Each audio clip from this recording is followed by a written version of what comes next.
Using graphs and tables, verify whether or not f of x equals 10 to the 1/3 x and g of x equals 3 log of x are inverses, including checking any domain and range restrictions and comparing and contrasting any intercepts. Okay, so first of all, let's just do the domain and range on this graph.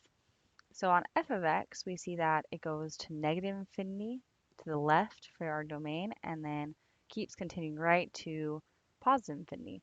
So let's just go ahead and write that. We know for f of x, it'll be negative infinity is less than x is less than positive infinity.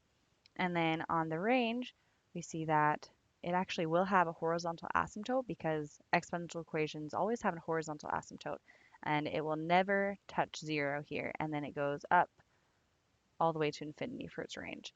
And so because of that, we can just say that y has to be greater than 0. And remember, it will never touch it because of our exponent, then it can never actually equal 0.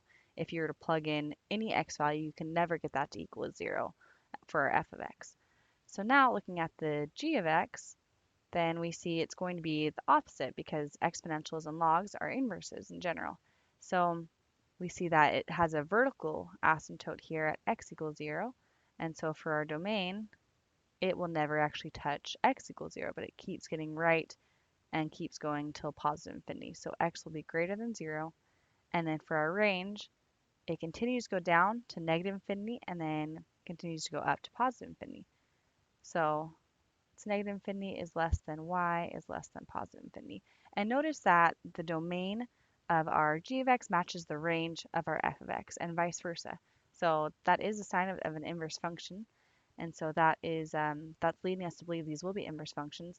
The other things to look at here are, is it a reflection of the line y equals x? And so you look and see if you're to fold across this dashed line, would these two graphs be symmetrical? Are they exactly aligned? And the answer to that is yes, they do appear to be exactly aligned. We can look at the intercepts to double check that. So we see here that there's an intercept at 1, 0, and then, so that's the x-intercept here, and then we see the y-intercept is at 0, 1. And so again, those are inverses. And so again, that leads us to believe these will be inverse functions. Now let's go ahead and check our table over here. So we see in our table, we want to see for every x, y that we have a yx, the value is reversed in the second table. For negative 3, we see that's not true. We have undefined instead of, well, it should be negative 3, 1/10, negative 3, and that doesn't happen here. 0, 1, 0, undefined. Again, does not match for an inverse function. 1, 2.154, 1, 0. Okay, so we see that we do have 0, 1, and we have 1, 0, so that those are inverses there. And then we also do have 3, 10, and 10, 3. But notice these other ones, we don't have any other signs.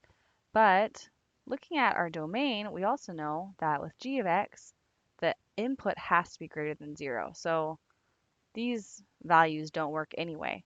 So those we wouldn't even count because it's not in our domain. And so with the information that we have, it's a reflection and it has these inverse points as well as the inverse intercepts. And so we can say that these will be inverse functions. Let's summarize our answer. The answer will be yes, the functions are inverses. The table show two pairs of values that are inverses. The range restriction of y is greater than 0 for f of x is seen in the domain restriction for x is greater than 0 for g of x. Also, the y-intercept of f of x 0, 1 has the reverse coordinates of the x-intercept of g of x 1, 0. Moreover, the graphs of the functions appear to be reflections of one another over the line y equals x.